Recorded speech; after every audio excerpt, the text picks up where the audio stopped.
നമസ്തേ, ഞാൻ രഞ്ജിത്ത്, തൃശ്ശൂരിൽ നിന്നും സ്റ്റുഡൻറ്റ് ഓഫ് മഹാത്മാ ചവാക്കോക്സി ആൻഡ് മാ ഷാർലറ്റ്.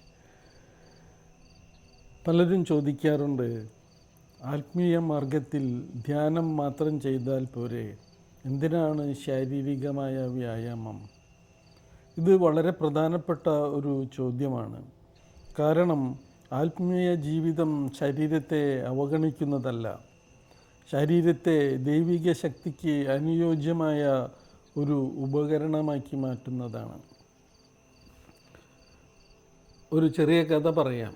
ഒരു യുവാവ് ഒരു മഹാനായ ഗുരുവിനോട് ചോദിച്ചു, ഗുരുവേ, എനിക്ക് ധ്യാനം വളരെ ഇഷ്ടമാണ്, പക്ഷേ വ്യായാമം ചെയ്യാൻ മടിയാണ്.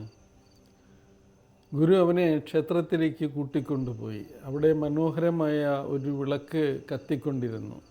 ഗുരു ചോദിച്ചു, ഈ പ്രകാശം എവിടെ നിന്നാണ് വരുന്നത്? വിളക്കിൽ നിന്നാണ്. വിളക്ക് പൊട്ടിയാൽ പ്രകാശം നിലനിൽക്കില്ല. ഗുരു പുഞ്ചിരിച്ചുകൊണ്ട് പറഞ്ഞു, നിൻ്റെ ആത്മാവ് പ്രകാശമാണ്, നിൻ്റെ ശരീരം ആ വിളക്കാണ്. വിളക്ക് സംരക്ഷിക്കാതെ പ്രകാശം എങ്ങനെ സ്ഥിരമായി ജ്വലിക്കും?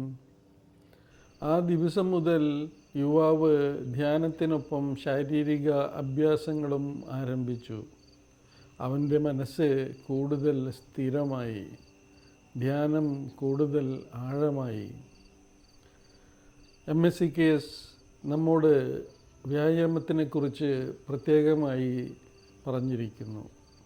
ഇത് വെറും ശരീരത്തെ ചലിപ്പിക്കുന്ന വ്യായാമമല്ല, ഇത് ശരീരത്തിലുടനീളം പ്രാണശക്തിയുടെ ഒഴുക്ക് കൂടുതൽ സ്വാഭാവികമാക്കാൻ സഹായിക്കുന്ന ഒരു അഭ്യാസം കൂടിയാണ്.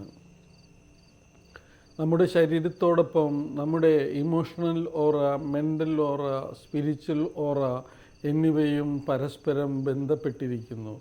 ശരീരം ഉന്മേഷത്തോടെ പ്രവർത്തിക്കുമ്പോൾ വികാരങ്ങളും കൂടുതൽ സമതുലിതമാകാൻ സഹായം ലഭിക്കുന്നു. മനസ്സ് കൂടുതൽ തെളിമ നേടുന്നു. ധ്യാനത്തിന് അനുയോജ്യമായ അന്തരീക്ഷം രൂപപ്പെടുന്നു. മഹാത്മാ ചവാക്കോക്സി പഠിപ്പിക്കുന്നത് പോലെ നമ്മുടെ ശരീരത്തിൽ നിരവധി പ്രധാന ഊർജ കേന്ദ്രങ്ങളായ ചക്രകൾ പ്രവർത്തിക്കുന്നു.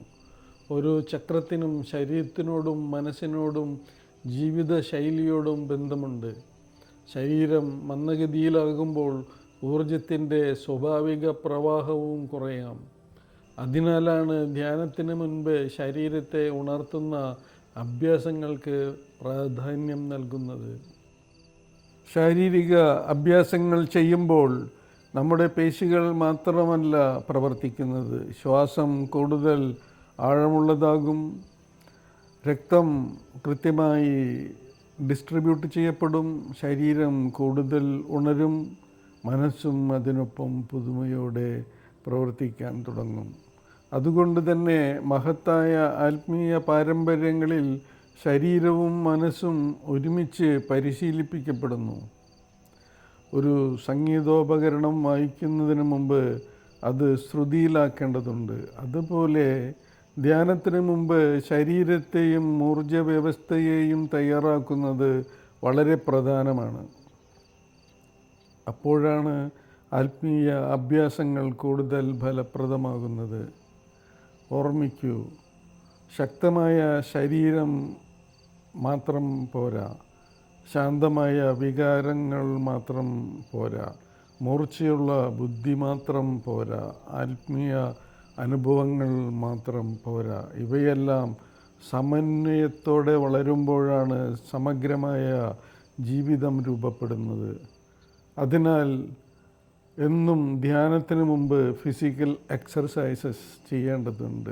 ധ്യാനത്തിന് ശേഷവും ബോധപൂർവം ശ്വസിക്കൂ, ഓരോ ചലനവും ആസ്വദിക്കൂ. ധ്യാനത്തിന് മുമ്പ് ശരീരത്തെ തയ്യാറാക്കൂ.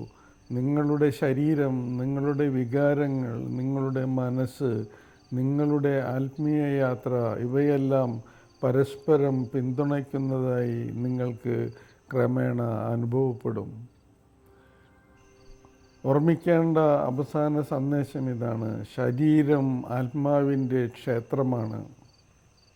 ആ ക്ഷേത്രം ശുദ്ധവും ഉന്മേഷപൂർണവുമായി സൂക്ഷിക്കുമ്പോൾ ദൈവിക പ്രകാശം കൂടുതൽ വ്യക്തമായി പ്രകടമാകാൻ തുടങ്ങും. ഓരോ വ്യായാമവും വെറും ശരീരചലനമല്ല, അത് ഒരു പ്രാർത്ഥനയാകാം, ഒരു ധ്യാനമാകാം, ഒരു ആത്മീയ സേവനമാകാം. ആരോഗ്യമുള്ള ശരീരവും സമുദ്രിതമായ വികാരങ്ങളും തെളിഞ്ഞ മനസ്സും ദൈവിക പ്രകാശം നിറഞ്ഞ ആത്മീയ ജീവിതവും ഏവർക്കും ലഭിക്കട്ടെ. സർവേശ്വരനോടും